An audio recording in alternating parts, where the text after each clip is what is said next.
Okay. I'm going to do a real brief, Oh, that's fine. super brief introduction. Okay. I really, everybody knows Valerie, I think. And so, thank you, Valerie, for coming out and agreeing to do this. But Deborah, this is your first solo show in Houston. Right, yes. And you just received your MFA from, earned your MFA from Syracuse University. But I met Deborah in 2003 in Austin when I was working at the DEBORAH Art Center. I was managing a gallery space there. And Deborah came in with an idea for a project. She wanted to do a panel discussion. And, you know, this space is a community art space. And with, you know, very broad intentions, right? Mm-hmm. And so, but Deborah, well, I didn't know you. I met you at that time in 2003, and the people that you were able to bring out, you got Dana Fries Hansen, who a lot of people here in Houston know. I was at that time he was at Austin Museum of Art, museum director. Sue Graves from the Art House, Annette Tarazzi, and Valerie Cassel Oliver came down for that panel as well.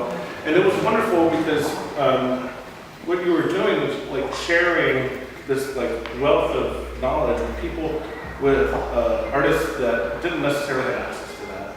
And I'll never forget that day. And you left an impression on me, and then we did a show a year later, and then we put you in a group show at our house, and this is, you know, coming back. And so thank you for continuing to have faith in me and work with me. I appreciate it. Yeah, so I'll turn it over to you guys. Okay, and I'll do my own brief introduction because Deborah and I go way back, like the 80s way back. Yes. And I remember when I was just a program coordinator at the Black Arts Alliance in Austin, Texas. Yes. That we actually were back then. So, and that was the statewide and even an exhibition. Yes. And then with Deborah, as Arturo alluded to, this extensive network. Once you know her, forget ever trying to escape the orbit because there's just, the tentacles reach far and wide, and righteously so, because the intent is always to make inroads and to have access. And I've always found you to be very thoughtful and forthright and exceptionally talented in all that you've done. And even though this CD that is being presented only goes back to 2003, I think Arturo and I will agree that your work has been much deeper and much longer than since 2003. So, and the work has had many iterations and different manifestations, and it's beautiful to see the evolution of things to this point.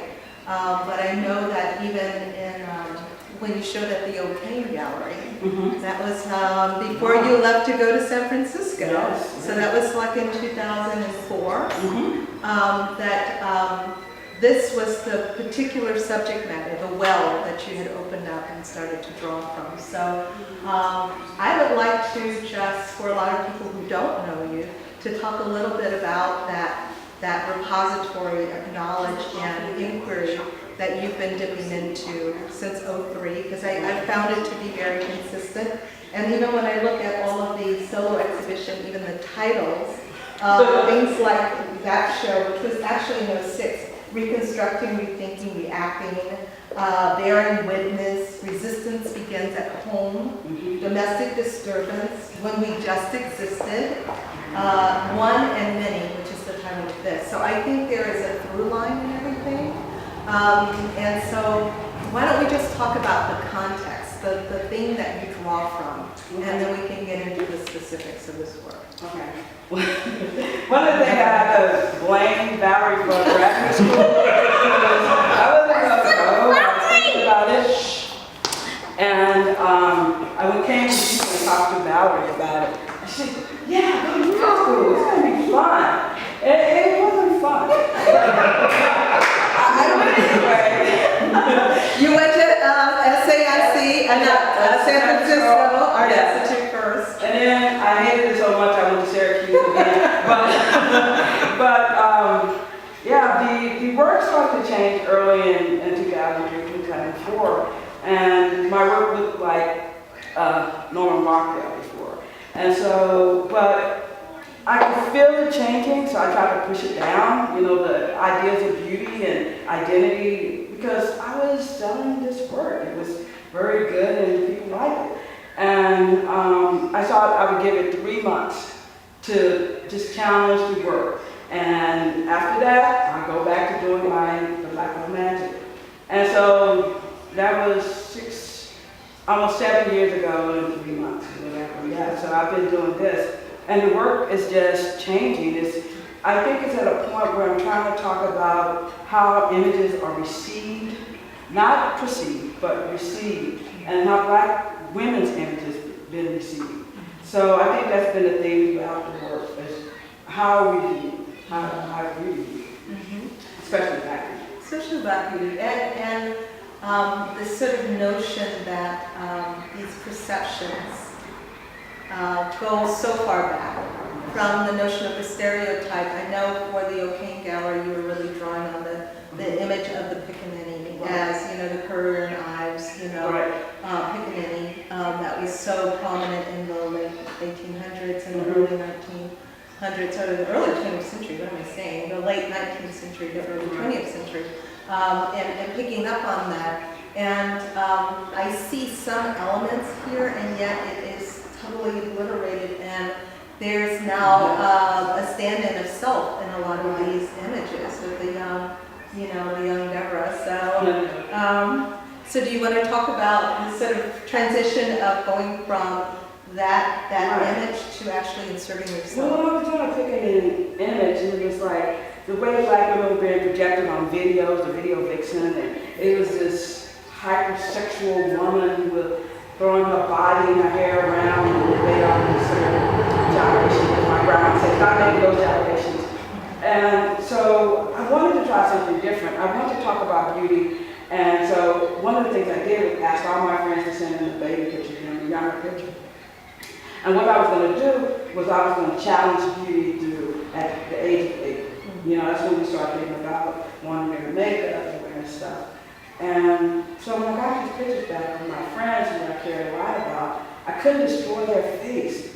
So the only face that I felt I could destroy was my face, because I was so separate from that child. I didn't even recognize her as me. So it was easy for me to destroy her face.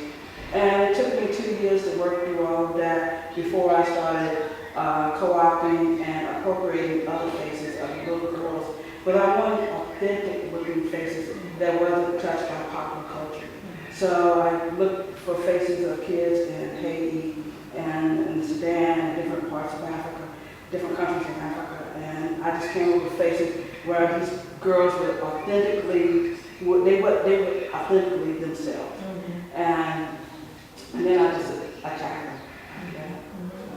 Well, you know, some of the works in here in particular bear titles, others do not. They're just untitled with numbers. So how does that tie into this notion of, you know? Well, this whole series is called Miseducation of Meaning. And so it's a series of 150 pieces. And each has a number, some have titles, but the whole series is called one thing. So they're done in a certain sequence. So like some I did, you know, early on, and well, I attached this one to Molly Cyrus's body.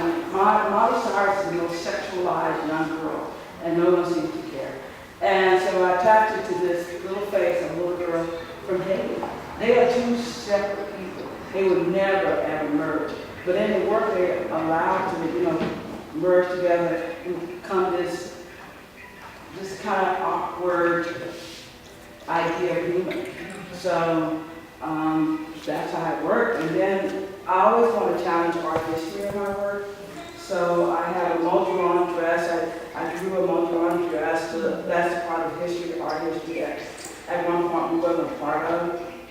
And then so I have pop culture, art history, Black history, all trying to tie those images all together and make a picture talking about you have to be yourself, you know, wherever your place in history. You know, you can't be changed by what people think of you. So. Well, you mentioned two things which I thought was interesting, which is the Miley Cyrus and this sort of conscious, deliberate, and in many ways sometimes non-deliberate means in which she has now become highly sexualized, because most people know Miley Cyrus from the Disney Channel, you know, and that sort of notion of being in the eye and growing up as a woman, you know, and how does one really make that transition from being the perceived, pure, young, innocent to the more worldly, more Britney Spears also. I mean, so there's something to be said in the universality of the transition from childhood into womanhood. But then this sort of notion about the sort of innovations in art and where we're missing within that kind of conversation. So those are two big separate threads. As you say, you're pulling all of these things together in these collage works. So let's talk a little bit then about the notion of process. We know now what drives the elements coming together, but then let's talk a bit